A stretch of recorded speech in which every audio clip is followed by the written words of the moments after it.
Thank you, Director Robinson. Energy grid resilience and the work you're doing at the Grid Deployment Office is critical to our clean energy future.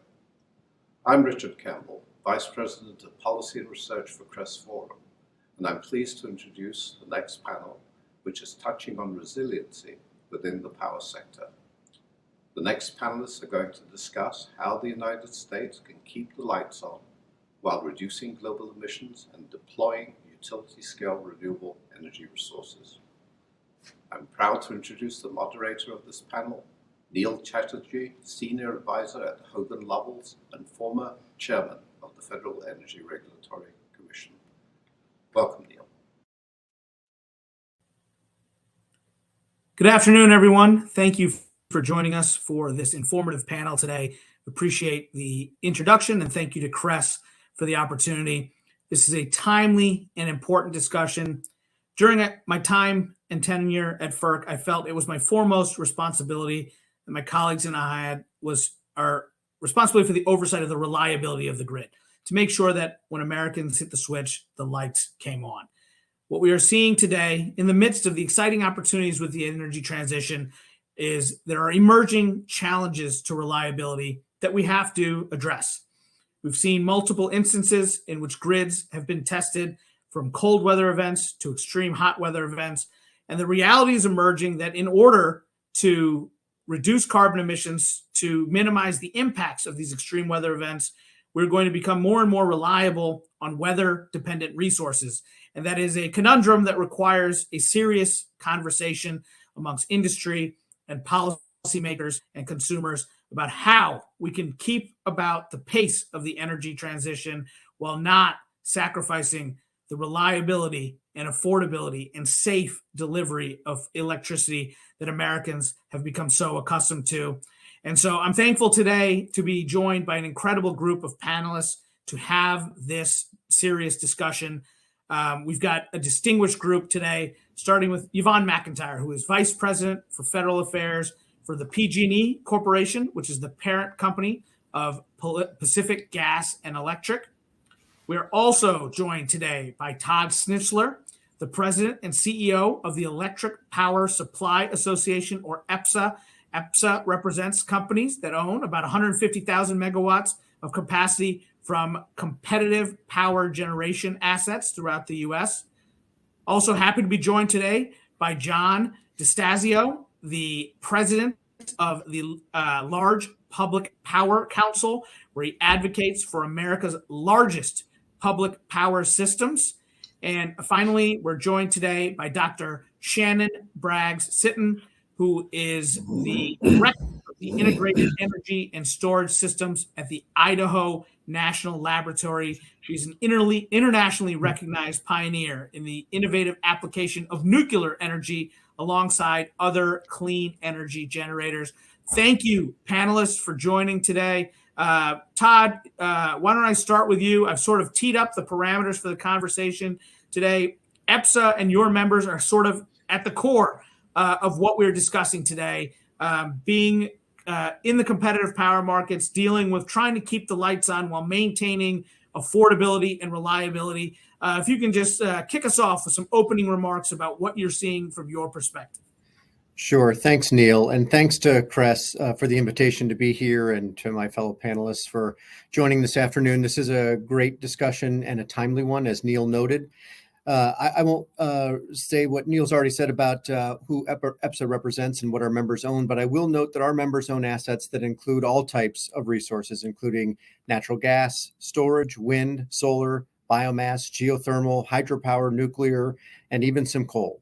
So our members are fully invested across the energy system in all types of resources, but at the same time, our members have invested billions of dollars in energy technologies and resources that provide reliable electricity at least cost while reducing emissions and boosting clean energy resources. And we continue to make those investments today.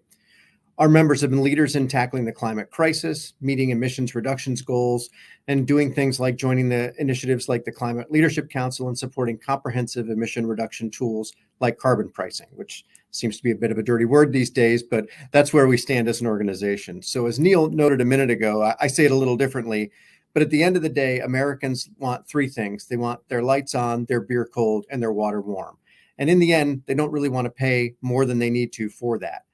And from our perspective, power system reliability is simultaneously one of the most important elements of a strong infrastructure, and frankly, one of the ones most at risk. Over the last year or 18 months, we've seen examples of all types of risk and strain on the system. We've seen ways in which policymakers and stakeholders have confronted those issues as well, from extreme heat to the hurricane season to Winter Storm Elliott, physical vandalism and to substations around the country, looming cyber threats. Our power system has faced challenge after challenge after challenge. And the difficulty is, though, challenges aren't going to stop. And lately, the focus of state and federal policies seems to have shifted from one focused on reliability towards advancing other goals, whether it's emissions or costs or preferred technologies. And it's unquestionable that reducing emissions is a top priority, and one that the competitive power sector has embraced, as it significantly reduced emissions over the past few decades in our sector. But as we continue to work down emissions, we cannot lose sight of the importance and our commitment to reliability. So I'll close my opening comments by simply saying that as the energy transition, and I prefer the phrase energy expansion, we'll talk about that later, I hope, it's paramount that we face the reality that stands before us. As coal and natural gas plants around the nation rush to retire to keep up with zero emission goals, policymakers and stakeholders have to look at the other two legs of the stool, reliability and cost savings, to ensure an affordable, reliable, and just transition.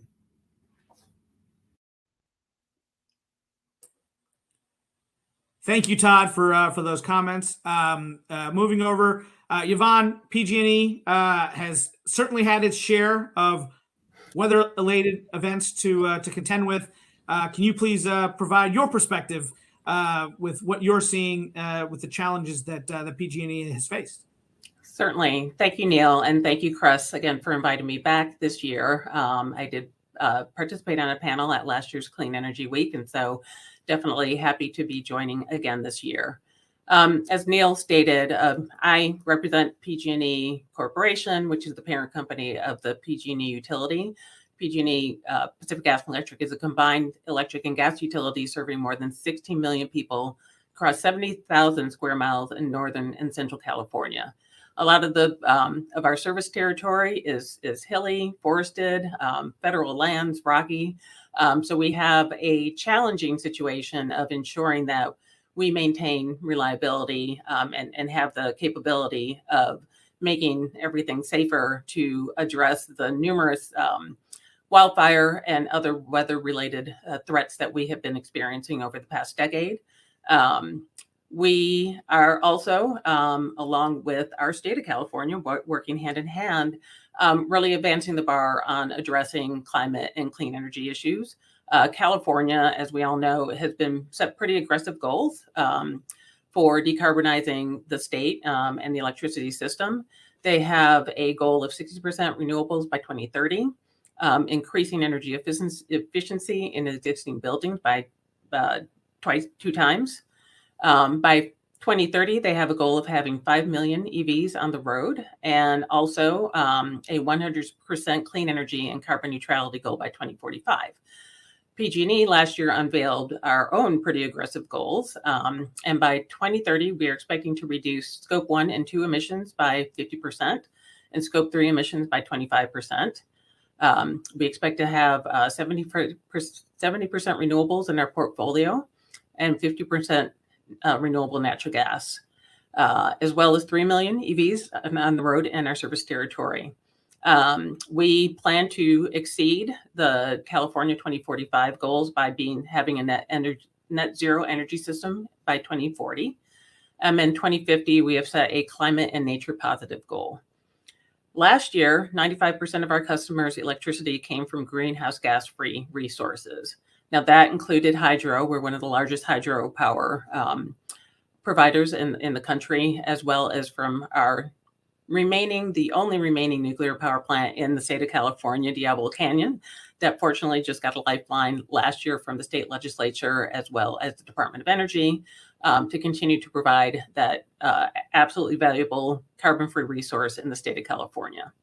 So while we are preparing to meet all of these clean energy goals, we are also having to address how to make our system safer As we said, we've had our share of pretty devastating fires over the last decade.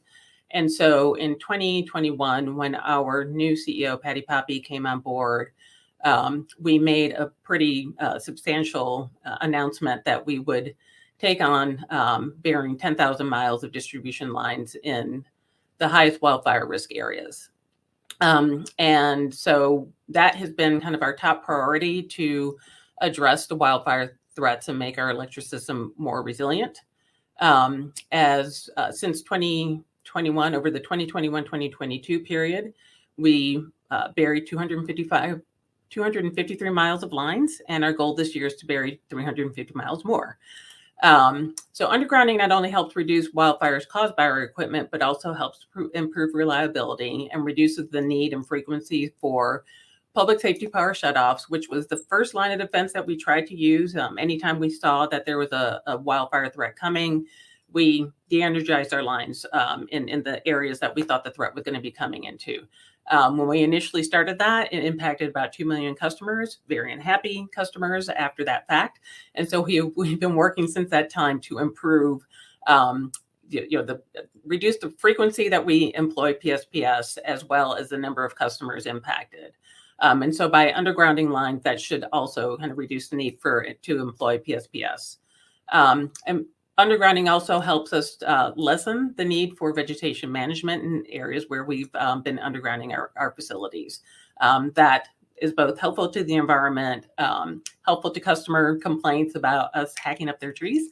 And so it's serving many purposes. In addition, as we're going through the undergrounding process, it also helps increase the capacity of our lines. And so as we're looking at greater load from electrification and more renewables coming on into our system, we're able to increase the capacity to be able to handle that load.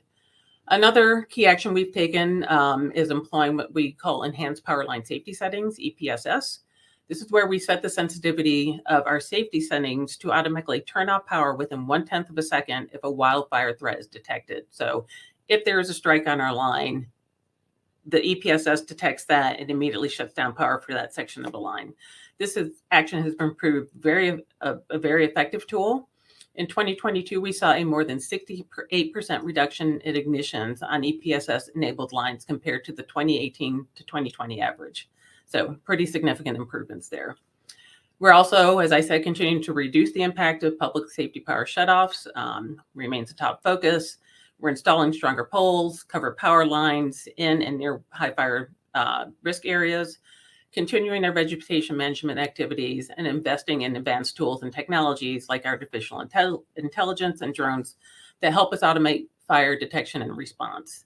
All of these different actions that we've been undertaking have achieved a 99% decrease in total acres burned in high fire threat districts in 2022 compared to the 2018 to 2020 average. And so we are, again, seeing great response and great results in the actions that we're taking to make our system more resilient. I will talk a little bit more on other things that we're doing to address the increased electrification and clean energy in our system, how we're handling the capacity and ensuring that our system is going to be reliable moving forward. So thank you.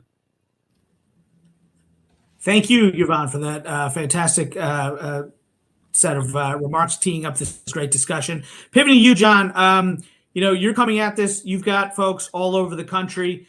What do you really see as the dynamics that are kind of coming together that are raising the focus on resource adequacy and resilience? And are they the same challenges in every part of the country? Are there differences based on region? What are you seeing from your perspective? Yeah, thank you, Neil, and thanks to CREZ also. So the Large Public Power Council, just by way of little background, we're all public power systems and all members of our national trade association, APPA. However, the largest systems, given the fact that they're typically larger asset owning systems, have caucused together for about 30 years and focus on a variety of things.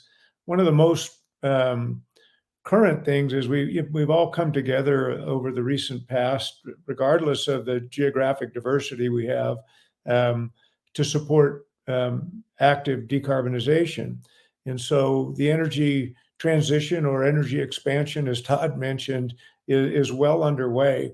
And we're at that point now where we're starting to see how it manifests itself differently in different regions of the country. LPPC has 28 members. We're in 22 states, plus Puerto Rico. And each of those states and regions, about half our members operate in organized markets, about half don't. And so it looks very differently. And I would say there's a convergence of events that are occurring right now. Some involve policy and regulation, some involve growth, some involve significant changes in weather patterns and how those look differently across the country. Resource mix is a significant challenge and opportunity for some. More recently, supply chain disruptions. And we are also at a point where we've got significant number of goals related to expanding what our sector does relative to electrification of a variety of things, including mobility. So it's a little bit of a time where we're attempting to make a significant shift away from certain resources to a different set of resources, while we're also seeing growth. Some of the areas, the gap is pretty significant, and the timeframes to close that gap, especially given supply chain disruptions and other issues, it's not as clear that we have a clear line of sight to get where we're trying to get relative to transitioning. We have members that all the way from Washington State, California, Arizona, Texas, Nebraska, Oklahoma, Florida, up the eastern seaboard to New York, and then some in the upper Midwest and Ohio. And given their market construct, given their resource mix, given where they're trying to go and some of the weather implications, whether they're hurricanes, wildfires, so forth, they're all approaching it differently. Most of the markets are looking at fine-tuning what has historically been a resource adequacy percentages that could reasonably be depended on it because they were fairly fixed. And now you have a lot of dynamics as we move from a inertia-based system to an inverter-based system. They operate very differently, and I feel like there's a lot of catch-up being done right now to try to really understand what are the dynamics in the system. The other thing I might mention is, remember in Storm Uri in Texas and Oklahoma, there was a lot of interdependencies between gas and electric that were brought to bear there, and that's another factor when you start to add additional resources with the different characteristics. One of the things we spend a lot of time on is not get so focused on individual resources, but really looking at resource attributes and what does the physics and the operational flexibility of the system need as you still try to decarbonize. That's the end goal, but limiting the numbers of resources and having the wrong resource mix actually introduces barriers to that progress. Finally, I would say that we are unique as public power systems because we rely heavily upon municipal markets for our borrowing, and we would like to invest in certain new technologies. And while the federal government has put out a lot of money through the bipartisan infrastructure bill and also the IRA, we're still awaiting some of rule clarifications on elements such as the necessary domestic content or some of the workforce rules. And those are still being considered by Treasury and the IRS. Hopefully they come out soon because they're going to be important in investment decisions that our members might make. So everybody's focused on a lot of these activities. If you look at NERC and FERC, as you know, Neil, there's been a heightened sense of exploration of what we need to do on evaluating resilience, reliability, resource adequacy going forward. So I look forward to the questions, and thank you for including me. Thank you, John. Moving over to you, Shannon. Can you talk a little bit about the labs and the role that you all play, and maybe focus a little bit on the role that nuclear energy can play here? Can it be the flexible, clean energy resource that the grid needs? Thank you, Neil. And thank you so much for this opportunity to be a part of this session and National Clean Energy Week. So as you all heard, I'm the director of a division on integrated energy and storage systems at Idaho National Laboratory. For those of you less familiar with the lab system, we are one of 17 national laboratories operated by the U.S. Department of Energy. And INL is the lead nuclear energy laboratory. That doesn't mean we only do nuclear. We also do a lot of work in other clean energy systems and work toward securing our critical infrastructure and ensuring national security, all of which really are related to our grid reliability and resilience as well. The role of the national laboratories, particularly for an applied energy lab such as INL, is to truly bridge the gap from early stage research, which might be done in association with universities, to something that's associated with industry, something ready for prime time commercial deployment. The national laboratories are able to establish unique expertise, capabilities, and facilities that may not be possible in the private sector or may simply be too costly to support at more than one location. And this is in particular true for nuclear energy systems. So as this audience is well aware, we have some pretty aggressive goals that have been set toward clean energy, clean electricity, all while ensuring reliability, resilience, affordable cost.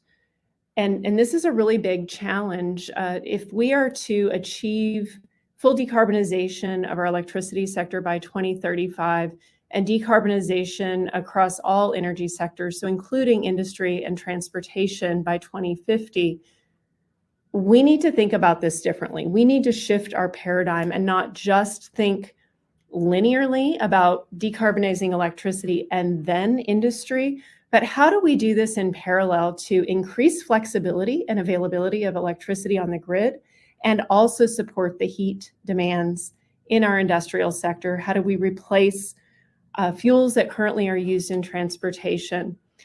So we're making progress. In 2022, the US hit a record 41% of our electricity demand being met by low emission sources, including nuclear, hydropower, wind, solar, and other renewables. But we have a long way to go to replace that remaining 59% that is currently provided by fossil fuels, or we need to introduce significant CO2 abatement technologies.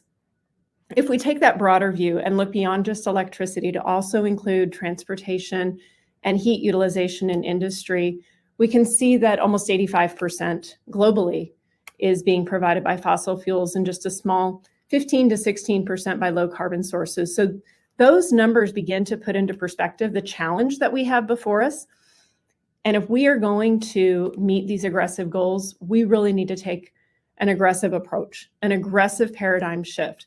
So as we've heard, we've talked a lot about the electricity sector. When we think about decarbonization, we often think first about the electricity sector because it is something it's a bit easier to decarbonize. There's more options. We have a lot of renewable options that produce electricity.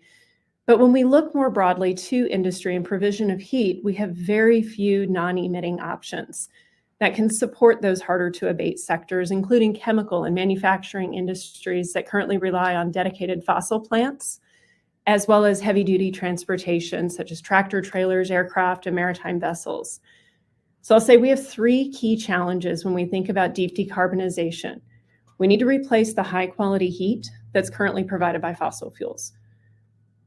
We also need to develop a non-emitting source for an energy carrier such as hydrogen that can support applications across the energy use sectors, ensuring reliability of our grid, but then also meeting the energy demands in other sectors as well. And we need to continue to provide clean, non-emitting electricity on a dispatchable basis, meaning that it's available when it's needed, where it's needed.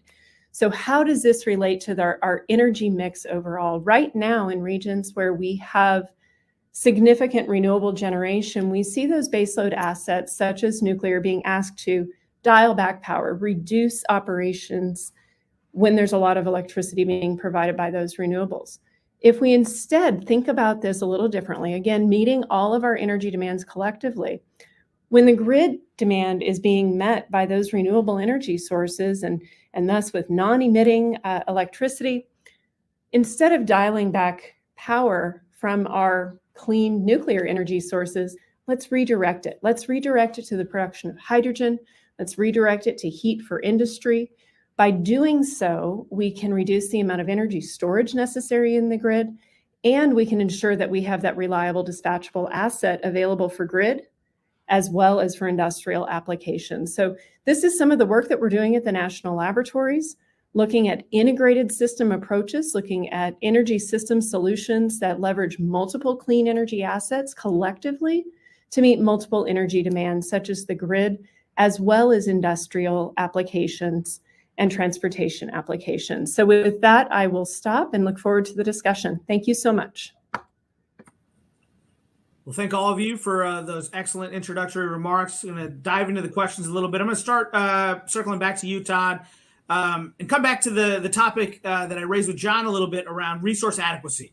Mm-hmm. It's a growing concern in all parts of the country with challenges in terms of the timing of retirements and the addition of new resources. You've got challenges around permitting and siting and regulatory approvals. In your view, Todd, what is driving these resource adequacy concerns? And are there ways that we should be thinking about how to tackle this? And, is EPSA looking at solutions to some of these complex challenges? Yeah, thanks, Neil, for the easy first question that you gave me. So there's a ton to be addressed in there, but I think there's kind of a couple of pillars that we should start from. The first of which is aspirational policy goals are important and they are well intended, but oftentimes they fail to acknowledge the realities of what is required to ensure reliable system operations. And I think we have to shrink the delta between the aspirational goals that policymakers are unilaterally determining and what the system can actually achieve and on what timeline it can do so. So I think that's issue one.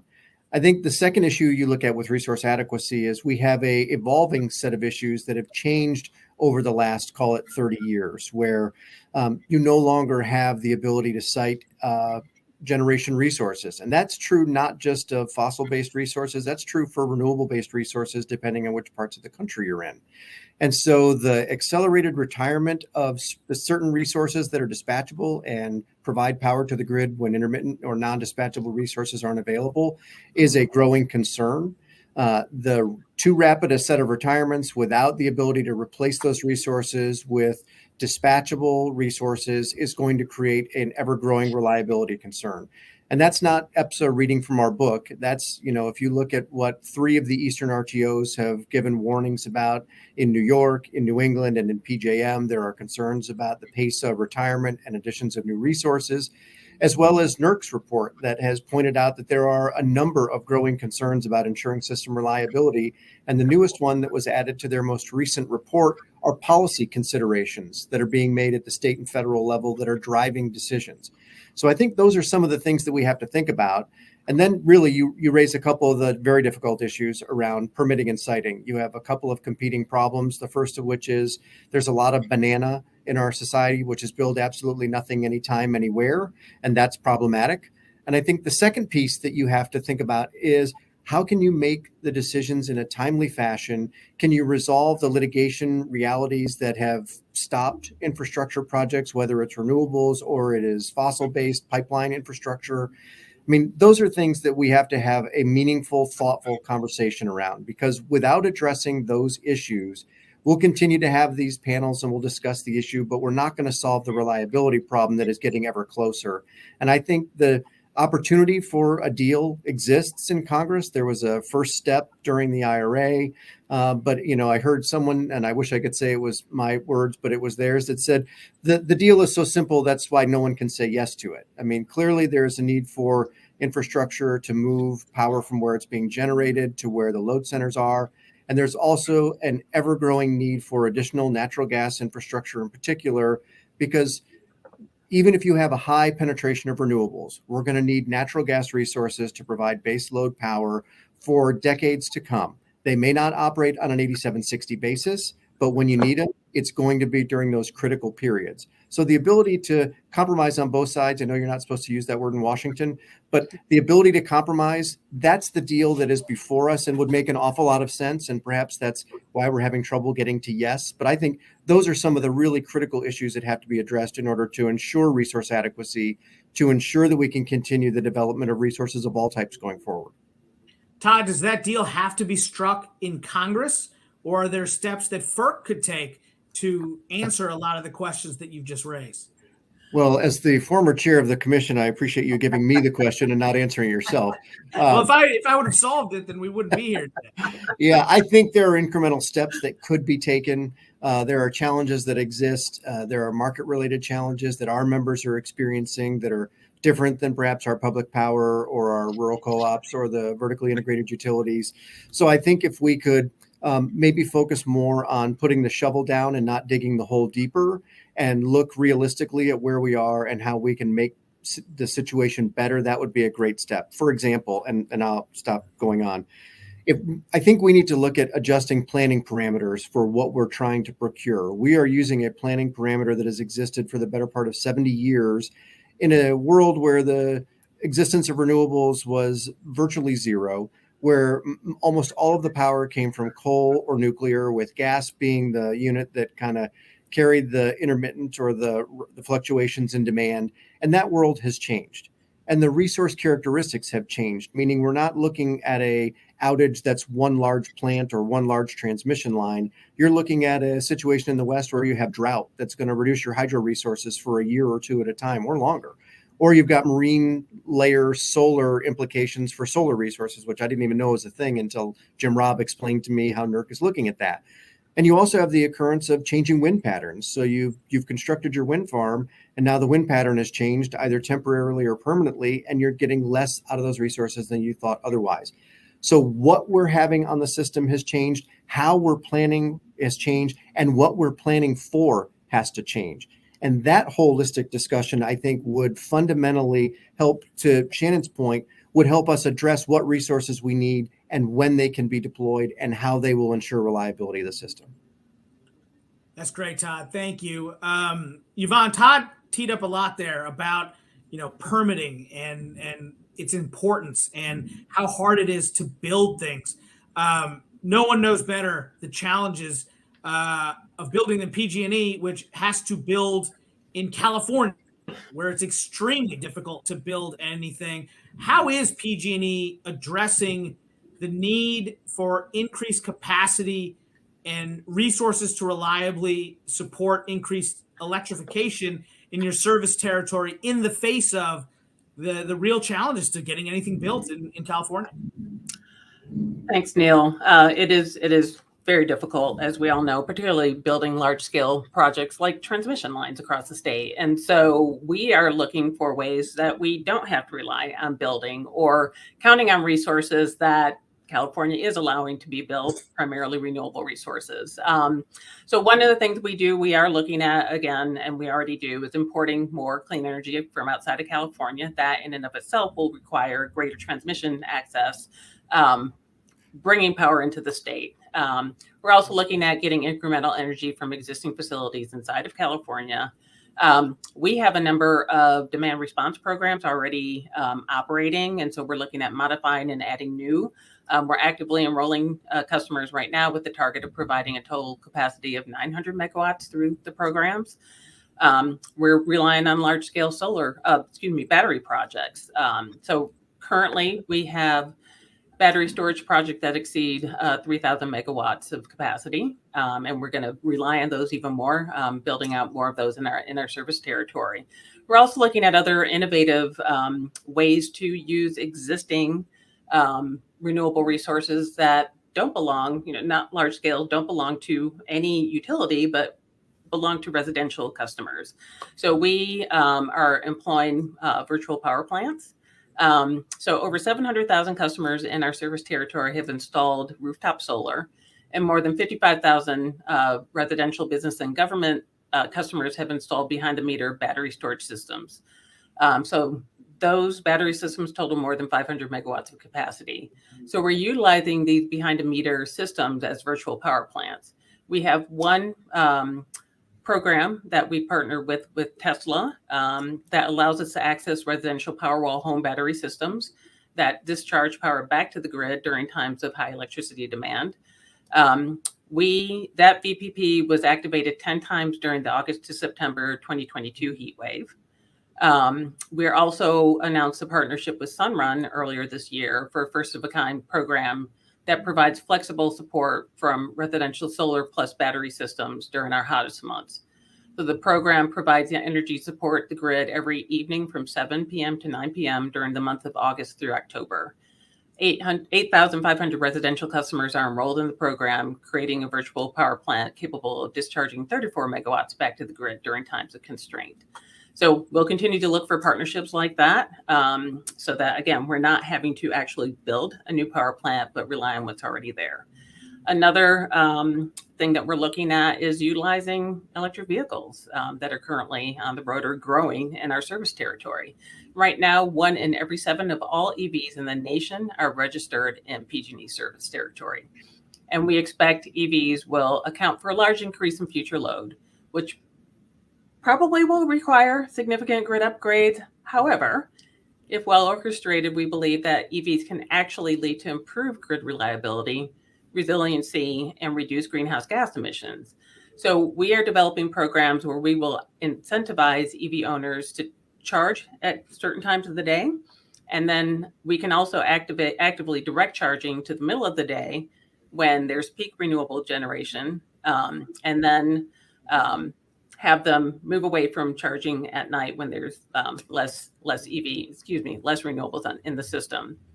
And we also foresee being able to leverage vehicle grid integration technologies to enable EVs to not only take power from the grid, but also export the power to the grid during peak hours. So we have several programs that pilot projects that we have entered into with GM, Ford, and BMW, where we are testing the vehicle grid integration technologies so that there's two-way charging or two-way movement of electricity onto the grid.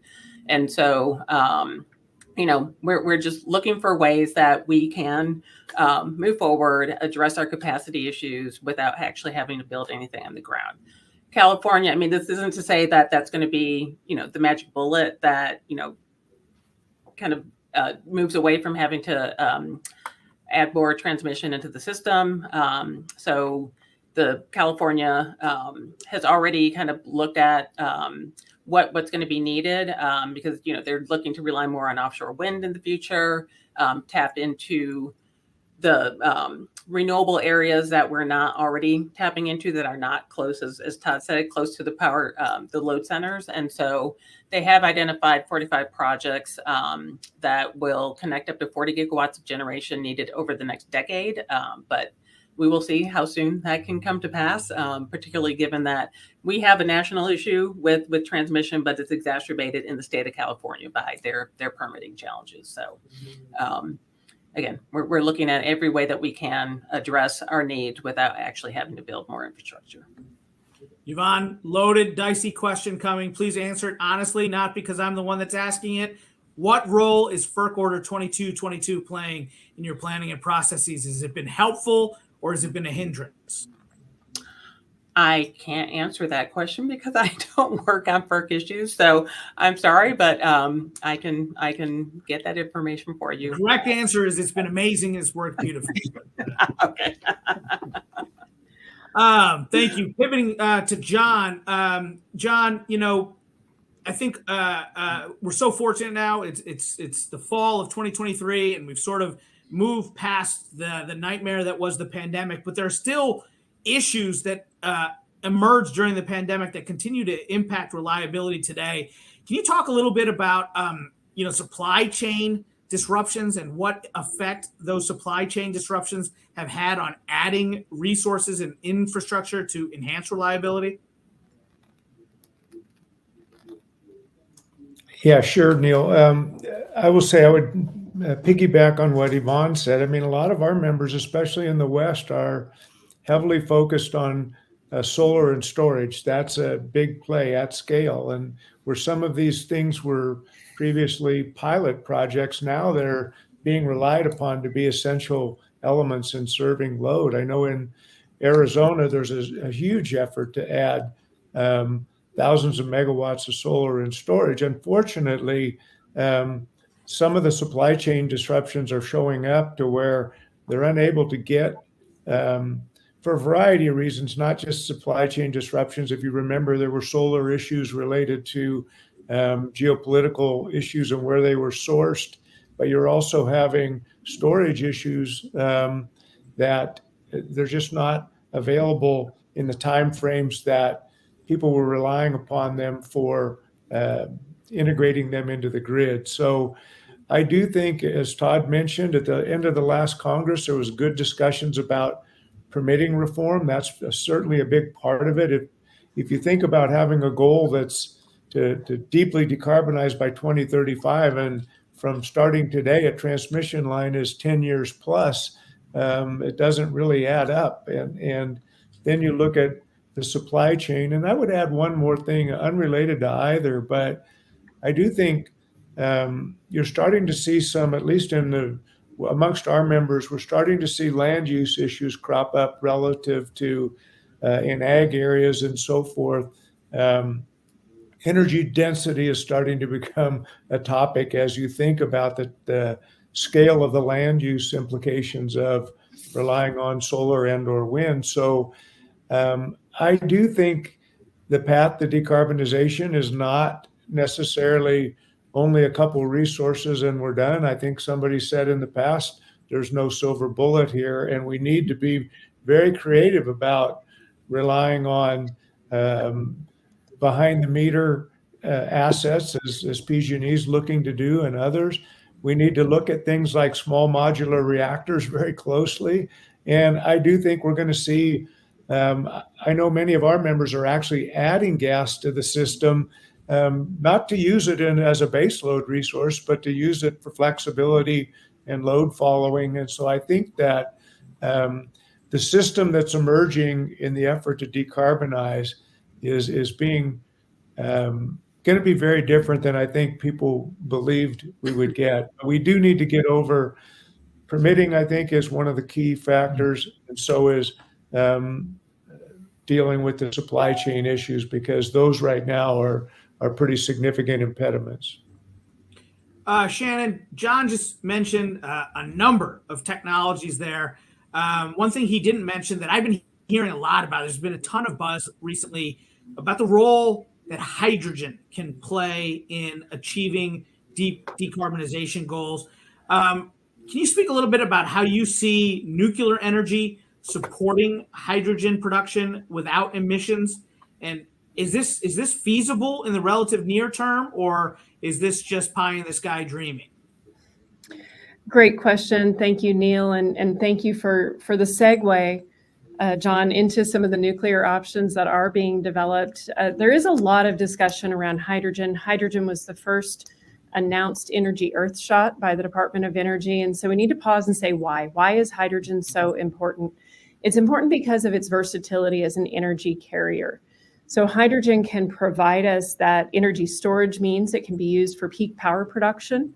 Hydrogen can provide us the necessary components for clean steel manufacturing, going into ammonia for agriculture, for fertilizers, as well as being used in petrochemical refining and many chemical processes. So hydrogen is highly versatile. In fact, DOE sees the demand for clean hydrogen, so hydrogen produced without emissions or less than 4 kilograms CO2 per kilogram hydrogen, increasing by 5-fold from 2030 to 2050. So how are we going to meet that demand at that extremely aggressive goal of less than $1 per kilogram of clean hydrogen that's been set out for us in the hydrogen shot?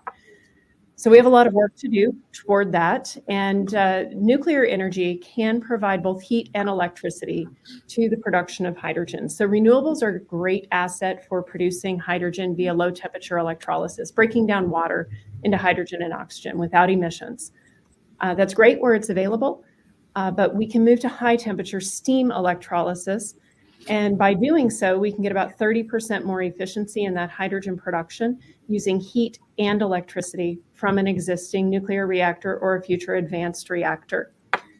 So one thing that I'd like to dispel a myth on is high temperature electrolysis. Yes, it operates at high temperature, 700 to 800 degrees Celsius, but we actually are currently operating these systems in our laboratory here at Idaho National Lab using 150 degrees C steam. What that means is there's a lot of heat recuperation within those cells themselves that get to those higher temperatures and very high efficiency hydrogen production. But the real sweet spot here is that now we can use current fleet reactors, light water reactors, to support hydrogen production using these really efficient high temperature electrolysis systems.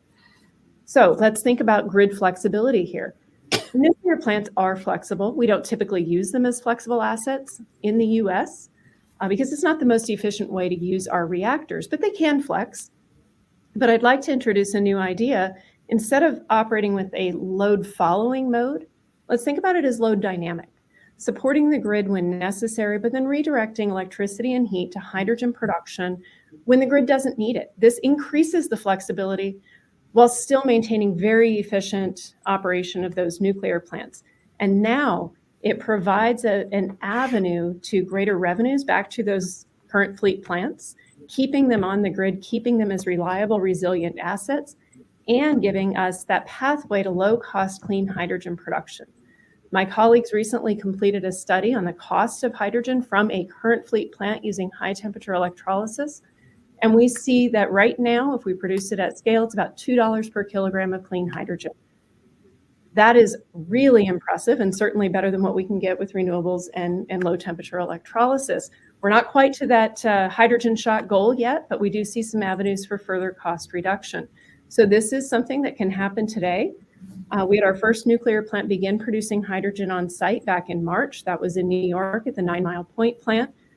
Second plant in Ohio, Davis-Besse, will begin doing so next year, as will the Prairie Island plant in Minnesota. And that third one will use high temperature electrolysis. So we're well on our way to making this a reality and to bringing those costs down, to bring that key asset into both the electricity sector, providing flexibility, but then also beginning to tackle that challenge of industry and transportation. That's fantastic, Shannon. Thank you for that. We've got a little over 10 minutes left. I do want to save some time for some audience questions and maybe use this to prompt some folks to send in some questions. While we're waiting for those questions to come in, I have one final question that I just wanted to ask. And probably, Todd, this is most apt to direct towards you, but others feel free to weigh in. I'm fascinated by this idea that Commissioner Christie has really been focused on lately on accreditation and making sure that the correct counting of the actual contribution of resources to reliability, how important that is, especially as the penetration of intermittent resources increases and there are new shifts in the timing of system stress. Todd, can you talk a little bit about accreditation and how we should be thinking about this for folks who maybe aren't as in the weeds on this? Can you talk about it at a higher level? Sure. Given that we've been given the high sign that we're running behind schedule, I'll be brief. I'll say capacity accreditation is vitally important because getting it wrong means we're solving for the wrong problem. And getting it right means we can find the optimal set of resources that will help us achieve system reliability. Thank you for that. I missed the high sign and just totally took the strike down the middle of the plate. Didn't even swing. Thank you to all the panelists for this fantastic discussion. I think we are now, if I'm reading the high sign correctly, turning it over to my good friend, Karen Harbert, the president and CEO of the American Gas Association, who I'm sure will wow us with her talents and expertise. Thank you all. Panelists for an incredible discussion. And Karen, handing it over to you. All right. Thank you, Neil. That was a great panel. That was really informative. You did a great job, and I look forward to seeing you not on Hollywood Squares next time. So you've had a really packed agenda, everybody in the audience. We're so glad that you stuck with us all day long. The American Gas Association is really proud to sponsor National Clean Energy Week. This is not our first time, nor will it be our last, because we honestly believe that our industry can bring a much broader set of solutions to the table to address what we know is we want to have a stable economy, we want to have energy security, we want to decarbonize, and we live in a pretty chaotic world. And certainly natural gas, but our delivery system will be critical to enabling multiple pathways to a much cleaner energy future for our customers, our residential customers, our commercial customers, our industrial customers. We have 187 million Americans that use natural gas in their home every day. You all talked about how hard it is to figure out a new heating solution. Well, we are investing in our systems to continue to reduce the emissions of our own facilities and network, but also for our customers. So we're growing, we're investing, we're innovating, we're reducing our emissions, and we're enabling a decarbonized future that will be more affordable, more efficient, and more just. So let me just talk a couple of numbers. We have reduced the methane emissions from our systems 70% since 1990. That's by replacing pipelines all across the country. We've replaced 15,000 miles of pipe this year alone to enable not only less leakages, but to prepare for the fuels of the future. You mentioned on your panel hydrogen, renewable natural gas. We've got 40 hydrogen projects up and running with our utilities, testing different blend rates and different fuel sources for that hydrogen. We have almost 510 renewable natural gas projects up and running in North America, capturing methane from poultry farms, from other type of livestock operations, landfills, wastewater treatment plants, solving their emissions problem, cleaning up that methane and putting it into our system. And we're growing.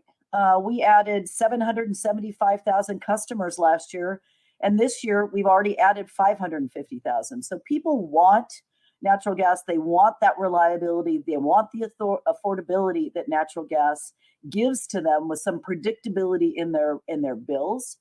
So investing in the system this year alone, we've already invested $23 billion to modernize our pipeline distribution network, which is allowing that 70% of methane reductions. In addition, because of natural gas replacing coal, backing up renewables when they are intermittent, and the investments we are all making in energy efficiency, we are seeing CO2 emissions about on the level of 1976. We're very proud of enabling a lot of that decarbonization, but we're not done. And we've made commitments to continue on that trajectory to help not just our systems, but our customers. And it's important to know that our customers are expecting and hoping that we help them, and we are. A customer that has natural gas in their home reduces their carbon footprint over 1% every year. And we will continue to invest in energy efficiency to the tune already this year of $1 billion. And that's real money. The other reason that we're going to be around for a while is we've got the best modernized energy delivery system on the planet. And to be able to deliver natural gas today, make it more efficient, make it cleaner, source it from cleaner production, but also to prepare, as I said, for that hydrogen and renewable natural gas future. So just a closing point, December the 23rd of last year was the coldest day of last year. And that was the day we delivered more natural gas than we have in our country's history. July 27th of this year was the hottest day where we delivered more natural gas to power generation than we ever have in our nation's history. Those 2 days and our ability to use our system, pull natural gas out of storage because we were prepared, saved lives. We are proud of that. Our utilities live and work in the communities in which they serve. They want to serve their family, their friends, their neighbors, their schools, their hospitals. And we are committed to doing that in the most efficient and clean way going forward, and continuing to improve our systems to make good on our promise to deliver 24/7, 365. And with that, I am going to turn it back over to Heather so we can keep on time. Heather? That's a wrap for day one of the 2023 National Clean Energy Week Policymaker Symposium. One of the key takeaways from today is that clean energy is critical for strengthening our energy security, and that there's a huge opportunity for the United States to leverage our carbon advantage, bolstering our global competitiveness and allowing us to provide clean, reliable energy for our Americans and our allies abroad. Thank you to our featured speakers, panelists, and esteemed guests. And again, thank you to our National Clean Energy Week sponsors who make the Policymaker Symposium possible. We've got another great day of programming lined up for you on day 2, so I hope you will join us again tomorrow.